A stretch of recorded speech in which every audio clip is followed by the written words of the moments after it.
You guys showed episode 2 of season 2, and the reaction in the panel room was crazy. Yeah. Does it surprise you just how much of a hit Voltron's become?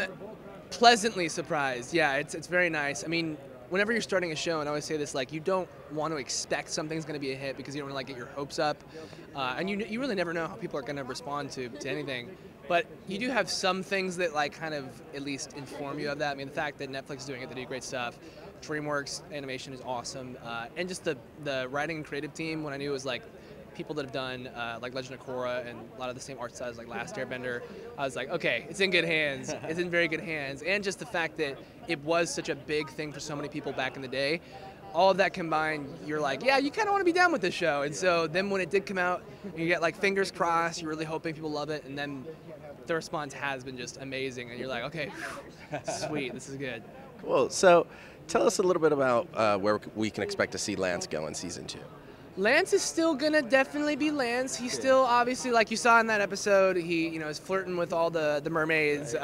He's still Lance. That's what I love about him. He's unashamedly himself at times. But I think for character development, the nice thing is, and you'll see a little bit of that in that episode, and minimal things throughout the season going forward, is he will start to take on more responsibility and have some leadership capabilities in him that he will do at certain points, which is cool. I mean, it's nice to know that all these characters at times do take the reins and can have these really cool epic moments. And so he'll definitely have that. You'll see a little bit more of a serious side to him and some actual somber moments, but that will never take away from him being his flirtatious, snarky, happy-go-lucky self. So, right. Yeah. Well, and that's really cool to see, too, because, you know, very early on in season 1, it was clear that he wanted to be the leader, but he just kind of wasn't ready, right? Exactly, and that's what's great. I mean, you realize that at that point, he definitely should not have been the leader in any way, shape, or form.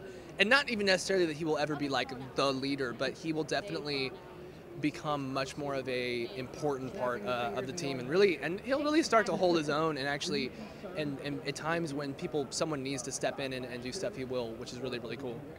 So, I'm Cuban, and apparently Lance awesome. is too, right? Yes, he is. No, yeah, I was like, they're like, oh, does anyone like Lance? Do you have like some little thing about your character that people don't know? And I was like, yes, I do. I just learned this recently. Lance, yeah, I didn't realize until like a ways through, but he is Cuban. And in one of the lines, I was reading it recently in the script, and it was like, oh, I'm just like, you know, what am I? I'm just like a boy from Cuba. And I was like, I'm a what?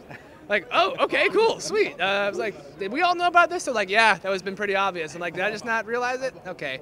I didn't realize like him talking about like surfing and like Veradero Beach and everything, and like there's little references that I didn't catch. But yeah, he is Cuban, which is cool. I mean, the actual like the backgrounds of all the characters are actually very, very diverse, even much more than you realized, which is really awesome. I love it. So it's cool. I mean, it's nice. He has a much nicer tan than I do in real life, probably for those reasons, but it's great.